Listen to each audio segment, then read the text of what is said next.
I'll do this. I don't have slides now either, and I'll be pretty brief with you because now is a section where you won't get to sit a lot at all.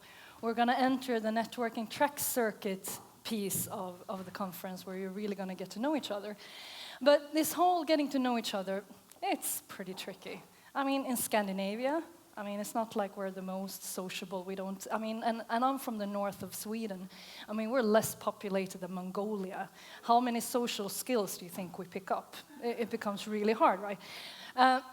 And it's all about understanding what we are, I think. And I loved what you said before about target audiences. We're all human beings. But what is that? Well, when I'm not, I am an experienced designer because I'm also a biologist. So my basic training is in biology.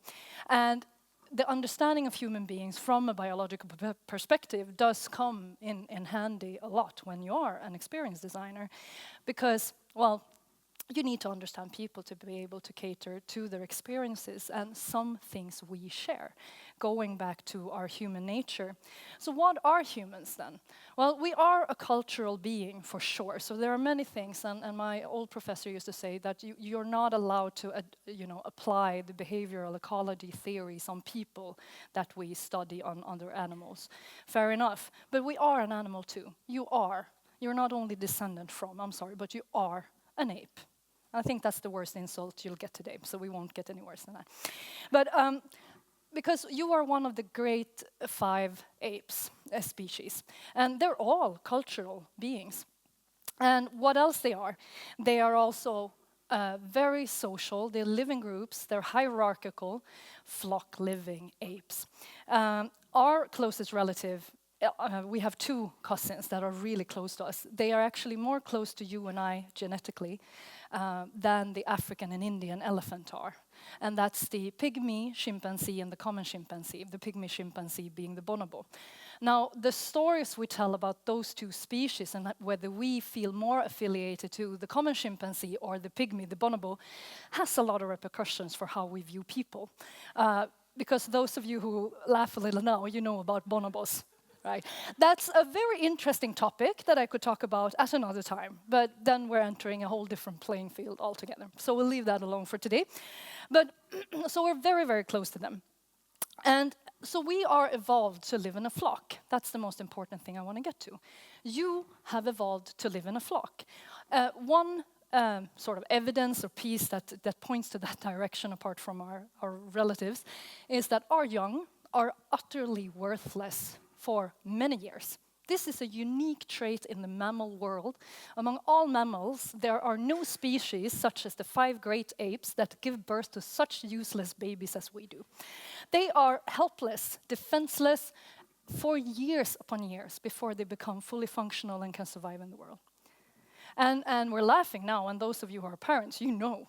But we have evolved to live in a flock. We can be this worthless because our babies are supposed to be born into a flock that share everything, that care for them and nurture them literally as a group, right? And so, of course, for these babies, the drive is that we know that's one of the drives that we have. We know we need to be near people of our own species because otherwise we're going to die. The baby knows that. It's literally life and death. It is fearing for its life when it's taken away from the skin of a close person that it needs to be with because it's going to die on its own, right? So how much does that do for our drive to belong to a group, you think? We're adults, but that frightened baby is still around, right? We need to belong to a group. This is a basic need on a level with sleep, eat, water, sex, everything. You need to belong to a flock. And if you look at that and you understand that this is a basic need, well, then we can start looking at how we help each other out to enter the temporary flocks that we live in. We have our family as our most close-knit flock, maybe our close group of friends. We have different tribes, flocks we belong to. But every time you enter an event like this, you are literally entering a temporary flock. And the first thing you are doing back here is that you're scrambling around to find your place in that flock. Am I allowed in to this flock? Am I welcome? Where is my position? What am I allowed to do? Which position in the hierarchy? Which function will I have there? Am I useful here? Can I contribute? All these things are going on in the back here, on the automatic drive back there. And if we can help each other to soothe that baby looking for the flock taking care of us right away, and here we're all equal. It doesn't matter whether you have a high position in your other flock at work, or if you are the dominant alpha female or male in the family at home. Here, you don't know. You might not be. So the positions change. So this I find really helpful when I'm going to meet new people, because this takes away a lot of the stuff that us cultural beings add on top of us. And if we remove that and go back to the monkey, to the ape in us, to our biological nature, we're all in the same place, and this is a need. This is such a great need, actually, that, I mean, I'm sure you heard about it, but when you deprive human babies of touch, physical contact and touch, they literally wither away and die. And this we know because of really, really bad orphanages where we've heard stories, right? We also know this because there's been terrible animal testing done in the 60s and 70s before we had the development of animal testing that we've had, where they stole away babies from our relatives. And they tested them as to where they would choose to go if they got to choose between a warm, furry mother, fake mother, or whether they got to go to a very steely thing with food. They would choose the softness and the furry fake mother over the food-bearing mother if they were given a chance. You see? So we are literally physiologically and psychologically designed to live in a group. You have mirror neurons. It's amazing, I think. You have the hardwire in your being to be empathic. You cannot not react to what the people around send to you. And this is fascinating. And it's really, there is a guy called James Cone. He's associate professor of clinical psychology. And their co-workers, they study the social regulation of emotion. I have to read this because now there's a lot of fancy words. And they are in an amazing crossfield of neuroscience, social psychology, and my own field, behavioral ecology. And they are finding a really interesting thing. Before we said that we, as human beings, are most at ease, that our brain expands the less energy when we are alone and when we don't have any external stimuli. This is not true. They have come forth with the social baseline theory, stating that as the herd animal we are, you are most at ease and expanding the least energy possible in your brain when you are close to your flock, the loved one and the near ones that you are safe with. And they've done lots of interesting studies that we don't have time to do now, but you should check it out because it's really interesting. But when we're in our flock, we relax on a physiological level. They can see this lighting up stuff in the head and stuff.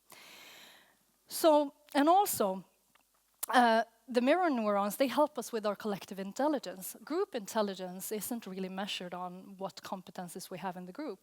Problem solving in a group, the level it's going to be done on is the sum of how well each group member reads facial expressions. That is how you measure group intelligence. It's the sum of how well each individual in the group is able to read facial expressions. Isn't that cool? And if it's news to you, I find this really comforting in dreadful times, because we need to be more welcoming to people, to our new tribes and flocks, right? Regardless of culture. But anyhow, so this is really helpful information for me, because that takes away some of my fear I have when I'm going to talk to new people. Because you are like me, you're a Homo sapiens, and you have a basic need to be accepted, to be included, to find your place in the group where you're at. We all need that. So, we're not going to talk more now. So, armed with this piece, for me, crucial information that helps me be people like you talk to everybody. Yeah, I talk to everybody, because this really helps me talk to everybody. So, armed with this piece of information, we are now going to divide you into 3 groups. And you are going to have guides, so you're not going to ramble around on your own, but you're going to have guides who are going to guide you to 3 different stations with 3 different methods that can further help you to hack. How do you do this networking thing when it's really scary to enter a new group? So I'll ask my guys, they're all in position, perfect, and I'll ask you, check on the back of your name tag, please. Do you have a color there, I hope?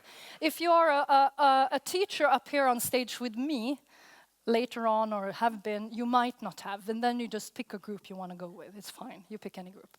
If you don't have a color, pick a group.